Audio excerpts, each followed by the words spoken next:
"Can I just hold it?" That was all he asked. Not to fire it, not to buy it, just to hold the same rifle he once carried across the jungles of Southeast Asia, long before the clerks behind the counter were even born. They laughed, called him Grandpa, mocked the way he limped, waved him off like dust on glass. He said nothing, just nodded and left. What no one in that shop realized was that the name on that old man's dog tag still meant something. And exactly 60 minutes later, the parking lot began to fill, not with customers but with silence. 12 men, no uniforms, no sirens, just boots on pavement. Each one asking a single question: where is he? Thank you for being here. Sometimes the smallest moments carry the greatest meaning. Today's story is one of those, quiet, powerful, and worth remembering. If it touches your heart, feel free to share your thoughts in the comments. And if you'd like more stories like this, you're warmly invited to subscribe and tap the bell so you won't miss the next one. Now, let's take a closer look at what really happened. The shop sat on the outskirts of Brookfield, Indiana, a quiet stretch between a bait shack and an aging farm supply store. No neon lights, just a weathered wooden sign swinging gently over the door: Summit Arms and Ammo. Inside, the air smelled faintly of gun oil and leather. Rows of rifles lined the back wall like relics behind glass, and pistols gleamed under spotlit counters, too clean to have ever seen dirt. Two young clerks leaned behind the register, absorbed in their phones, while the speakers overhead murmured soft country tunes, almost bored to be playing. They weren't bad kids, just detached. The kind of detachment that grows when you've never had to see war up close or carry another man's life on your back through fire. At 10:43 a.m., the front bell chimed. In stepped a man most folks might have mistaken for another retired mechanic or lonely grandpa. Frank. Mathers wore scuffed boots and jeans patched at the knees. His coat was waxed canvas, stiff with age, and a faded navy cap sat low over his brow. The letters on it, barely visible, once spelled SEAL Team 3. He didn't browse, didn't glance around. He walked straight to the glass counter with a quiet determination, rested one hand gently on the surface, and waited. One of the clerks, a wary, buzz-cut kid named Troy, looked up barely engaged. "Need something, sir?" he asked, more out of habit than concern. Frank nodded once. "Just wondering if you still carry the M1 Garand replica on the back wall. The real stock model. Wood grain. Full weight." Troy squinted, trying to place it. "You mean the old collector piece? You're not thinking of buying it, right?" "I didn't ask to buy it," Frank replied, voice calm but unshaken. "Just wanted to hold it for a second. Haven't touched one in decades." The second clerk, Colby, chuckled and stepped in. "That rifle's heavier than it looks, Pops. Might be a bit much for your back." Frank didn't flinch. "I carried one through 3 tours," he said. "I can manage it across a showroom." There was a pause, a split second where even Troy seemed to second-guess his smirk, but then came the laugh. Too loud, too smug. "Okay, Rambo. Unless you're buying, you're just loitering." Colby added, "Yeah, sorry. We're not a museum." Frank didn't argue. He didn't puff up or lash out. He just looked at the counter, nodded to himself like he'd been expecting this all along. "Understood," he whispered, and then he turned, walked slowly to the door. One careful step at a time. Not a single person in that store asked who he was. No one cared to find out. Outside, the wind scraped through the parking lot. Frank Mathers disappeared down the street, his gait uneven, his shadow long. Inside, Troy and Colby were back to their phones. Colby opened TikTok. Troy messaged a friend about weekend plans. Both had forgotten the man before he reached the sidewalk. But what they didn't notice was her. Near the ammo display, wearing gym sweats and a ball cap pulled low, a woman stood frozen.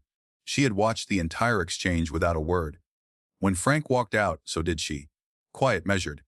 And 2 minutes later, standing behind the shade of a pickup truck, she pulled out a phone. She made one call. 3 words. He was there. At 11:43 a.m., the Summit Arms parking lot began to shift. A matte black SUV pulled in, engine humming, windows dark. It parked close to the front door and didn't shut off. 1 minute later, another black vehicle parked beside it. Then a third. No one stepped out. No one rolled down a window. But the atmosphere, the energy, changed. People walking by slowed. A man at the bait shop poked his head outside. The hardware store clerk stepped onto the loading dock, squinting at the row of parked SUVs like something was pressing on the air. Inside Summit Arms, Troy was joking with Colby about a customer who wanted a discount for being a freedom fighter on Call of Duty. The radio now played a slower country ballad, almost ironically soft. Then the door chimed. Not once, 3 times. 12 men entered in silence. Some wore denim and tactical hoodies. Others wore slacks and dress jackets. But none needed a name tag or insignia.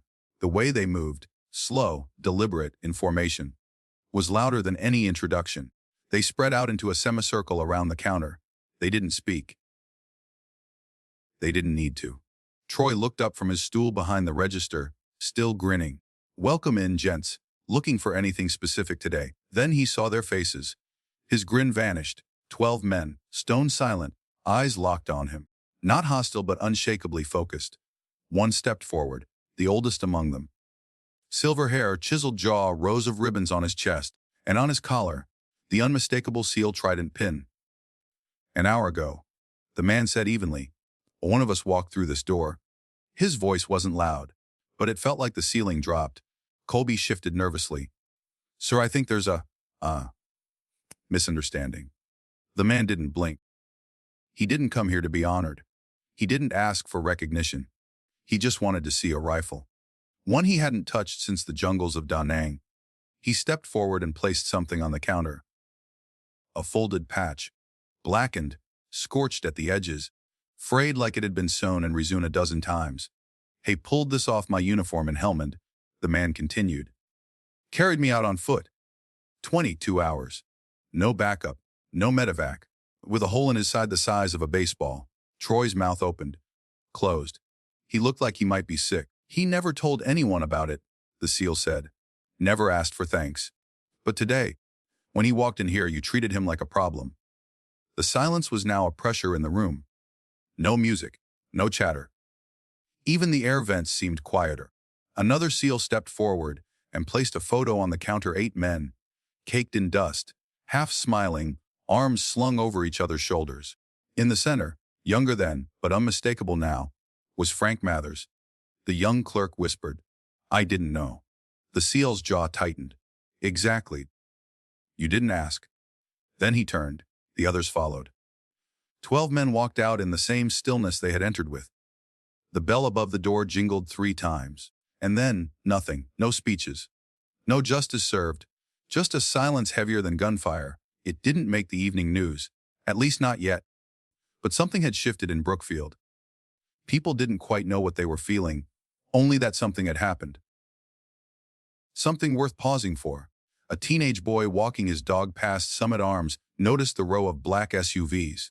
A woman waiting at the bakery across the street saw the 12 men leave in silence. Neither filmed anything, but both remembered the way it felt. Stillness, gravity, reverence. Inside the store, the silence didn't lift. Troy sat on the stool behind the register, staring down at the counter. The photo, the patch, the story he hadn't asked to hear. Colby stood near the ammo shelf, scrolling his phone without purpose. He wasn't reading, just trying to escape. Neither said a word. They didn't need to. The photograph, left behind by the SEALs, showed Frank Mathers, maybe 35 years younger, arm draped over the shoulder of a man with a bandaged leg. Dust everywhere.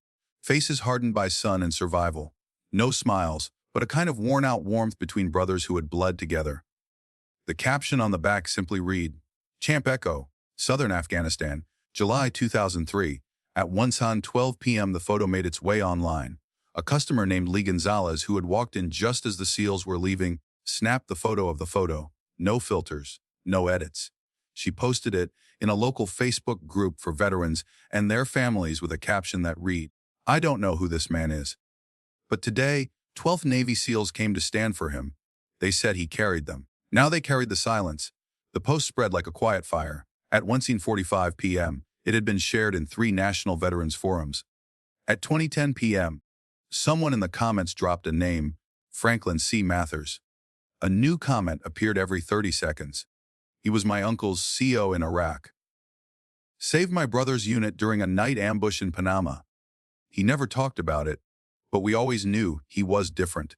Then someone found an archive personnel summary, scanned from a declassified file, barely legible. It read, Chief Franklin Mathers, Special Warfare Operator, SEAL Team 3, Service Years 1967-2005, Decoration Silver Star, Bronze Star, Purple Heart. The rest read out. And suddenly, Frank Mathers was no longer just some old man with a limp. He was the quiet ghost that every unit had.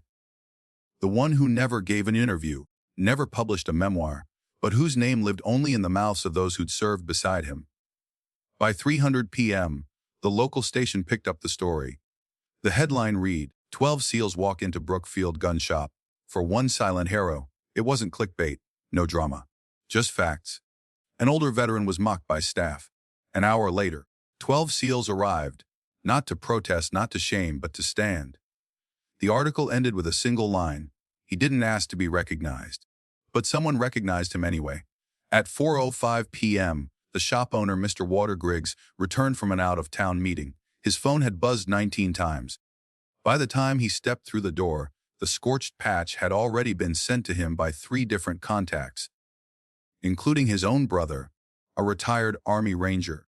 He didn't yell, didn't even speak to Troy or Colby. He walked straight to the rifle display, opened the case, and carefully removed the M1 Garand replica Frank had asked to see. He placed it on the counter, next to the photo. Then, without a word, he grabbed a sheet of thick white paper. He wrote with a fountain pen in calm, deliberate script, slid the paper into a clear acrylic stand. It read he carried it once. We'll carry the memory now. Outside, a small white flower appeared near the front door. No one saw who placed it. An hour later, a folded piece of paper joined it. 3 words handwritten in blocky letters, respect. Nothing less. Then came the challenge coin. Gold-edged, bearing the SEAL trident on one side and an eagle clutching arrows on the other. It sat next to the photo like a medal at rest. People came, not to shop, but to witness. Some stepped inside, some at arms, just to look at the M1 on display. Others stood quietly on the sidewalk, unsure why they were drawn there, only that they needed to stand still for a minute. Veterans began trickling in. They didn't buy ammo. They didn't ask questions. They simply stood. At 5:30 p.m., the photo had made it to national talk radio. One segment titled, The Men Who Don't Speak, and the Ones Who Still Hair, aired live, quoting the caption from Leah's post. At 6:45 p.m., the veteran-owned news site Warriors Ledger ran a short editorial. Chief Franklin Mathers didn't ask for applause. He asked to touch a piece of memory. He was mocked instead. But then his brothers came. It's not about outrage. It's not about going viral. It's about the code you never leave your own behind. Especially when the world forgets they were ever here. Back in his apartment 2 miles away, Frank Mathers sat at his kitchen table, reading a paperback novel about trains. The news coverage didn't reach him. His flip phone had no internet. He didn't even know he had become a national symbol of silent service. All he knew was the coffee he made himself every evening needed a little more sugar than it used to. He never mentioned the rifle shop. He didn't need to. The next morning, the sidewalk outside Summit Arms was quiet, not empty, but reverent. Someone had placed a folded American flag on a stand beside the window. Beneath it, 3 small laminated notes appeared overnight. You served my father. Whoa, I was at Firebase Viper. You pulled me out. Whoa, we never said thank you. Until now. None were signed. Inside, the store was rearranged. The rifle display where the M1 Garand had once rested now featured only the rifle, the photo, the patch, and a clear acrylic card that said, he didn't ask to hold history. He was history. At the Brookfield Community Diner, a back booth sat half, lit under a cracked wall sconce. The waitress maid didn't assign it anymore. Everyone in town knew it belonged to Frank Mathers, even though he never claimed it. He still came in at 7:00 sharp, still ordered the same black coffee, no sugar, no cream, still read a dog-eared paperback, still left before the place got noisy. But now he was never alone. Not exactly. Veterans who had never spoken to Frank before now nodded from across the room. One left behind a folded napkin with a hand-drawn SEAL trident and the word Z. We see you now. One Wednesday afternoon, the Brookfield High School principal received a manila envelope in the mail. No return address. Inside was a handwritten letter, no name, no signature. It described a night operation in Laos 1970, a squad extraction under heavy fire. It named 6 men, 3 confirmed dead, 3 saved. At the bottom, a hand-drawn map. Faded red pencils circled a ridgeline near a village called Phihuneng Sali. The letter was framed and hung in the hallway by the Routsi classroom. A small brass plate was added weeks later, submitted anonymously. Remember them. No one had to ask where it came from. 2 weeks after the gun shop incident, the SEAL team returned. But not to Summit Arms. They came to the diner. They didn't walk in together. They arrived in pairs, sat in silence, waited. At 7:11 a.m., Frank entered, stiff in the knees, as always, and paused when he saw them. 12 seats filled, no one talking, just waiting. For a second, he didn't move. Then the youngest of them, a man who couldn't have been older than 28, stood and said, "Sir, if it's all right, we'd like to sit with you." Frank gave the faintest nod. They made room. And for the next hour, no one in the diner heard a single word. But everyone remembered the silence. That night, the local paper ran the story under a photo snapped through the diner window. 12 men surrounding an old veteran in a faded cap. No headline. Just 2 words in bold type, "He mattered." The photo was reprinted the next morning and taped to mailboxes across town. It made its way into veteran newsletters, barbershop bulletin boards, and police station break rooms. It didn't need a caption. Back at Summit Arms, a new shelf was added behind the register. It didn't hold guns. It held stories, challenge coins, rank patches. Notes, one simply read SEL3 Panama, 1991. I saw him walk 14 miles with a busted ankle because we ran out of stretcher room. Never said a word. In Washington, D.C., the story reached a quiet room at the Pentagon. No press release was issued. But 2 weeks later, a memo was circulated in Special Forces units across 4 branches. It began with, "Reminder, some of the most decorated among us never tell their stories. That doesn't mean we don't carry them." And at the bottom, reference case Brookfield IN. Operator FCM. Meanwhile, Frank never changed. He walked his 2-mile loop every morning, wore the same cap, ordered the same coffee. He never asked what people were whispering about. Never asked why strangers left coins on the diner table. But his neighbors started noticing things. One, the local hardware store owner, who used to ignore him now, carried his bags to the truck. The library dedicated a shelf to oral histories of veterans. A local Boy Scout troop asked to interview him. He didn't answer. But a week later, a typed page showed up at the scout leader's office. It ended with, "No stories.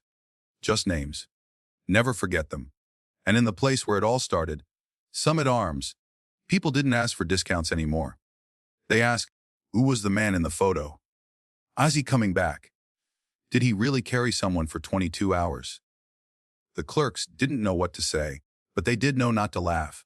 Not anymore. It didn't end with a statue. There was no parade, no public proclamation, no glossy tribute video, no tearful interviews. Instead, Brookfield changed quietly, not overnight, but inch by inch, moment by moment, silence by silence. The way a town shifts not because it's forced to, but because something deep inside chooses to. At the diner, Frank's booth stayed his. But the town no longer looked past him. People made eye contact now. A young waitress, new to town, once reached to refill his coffee, paused, and said gently, "Thank you." She didn't say for what. Frank didn't speak. He just tipped his cap, as he always had. On Veterans Day, a small service was held at Whittier Park, under the old oak where kids used to skateboard.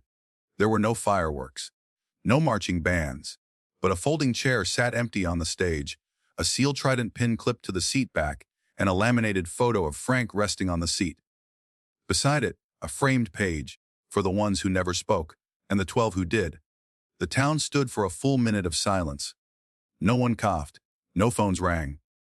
Even the children stood still. The next morning, a new sign appeared near the diner, at the crosswalk where Frank always passed on his daily walk. A bronze plaque, modest and brushed with matte finish.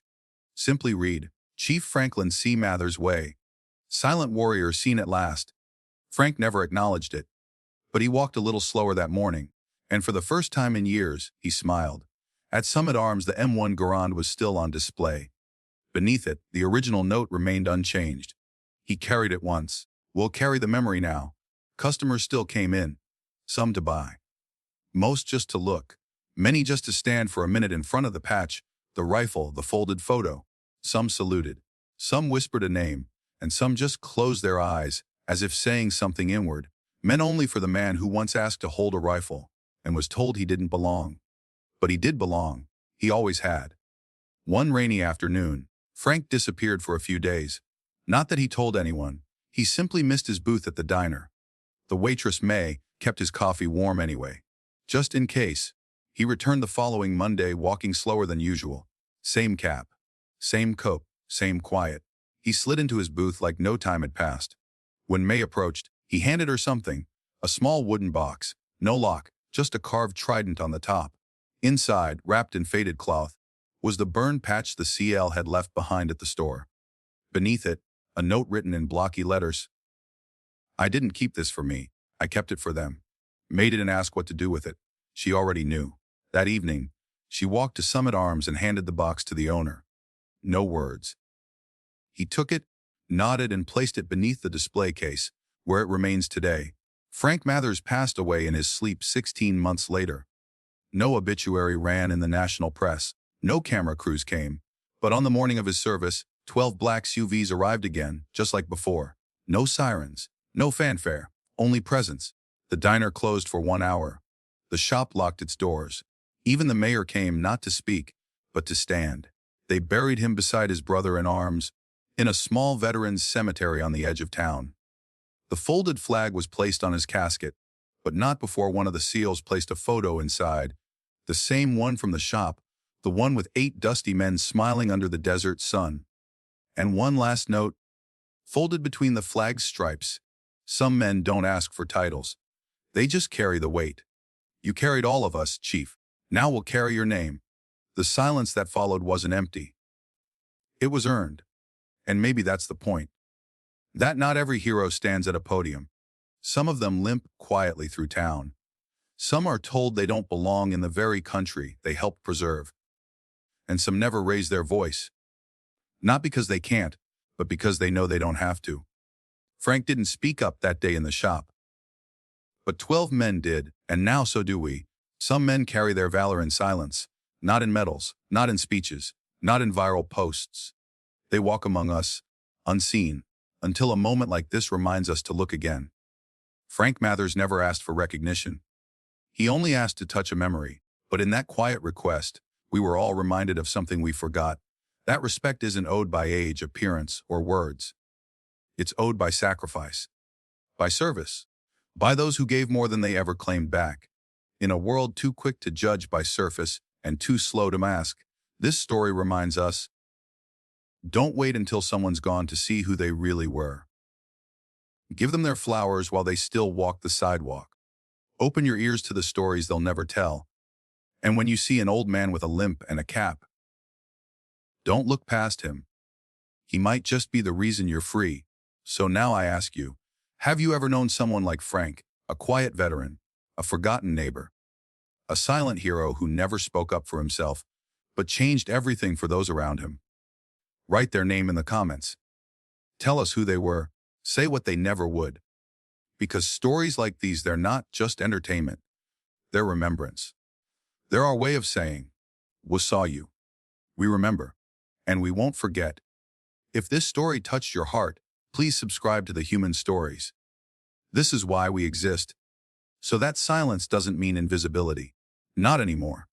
We'll see you in the next one. And until then, if you ever see an old man in a diner, a store, or a school, don't ask him what he's done. Just give him space, because he's already done enough.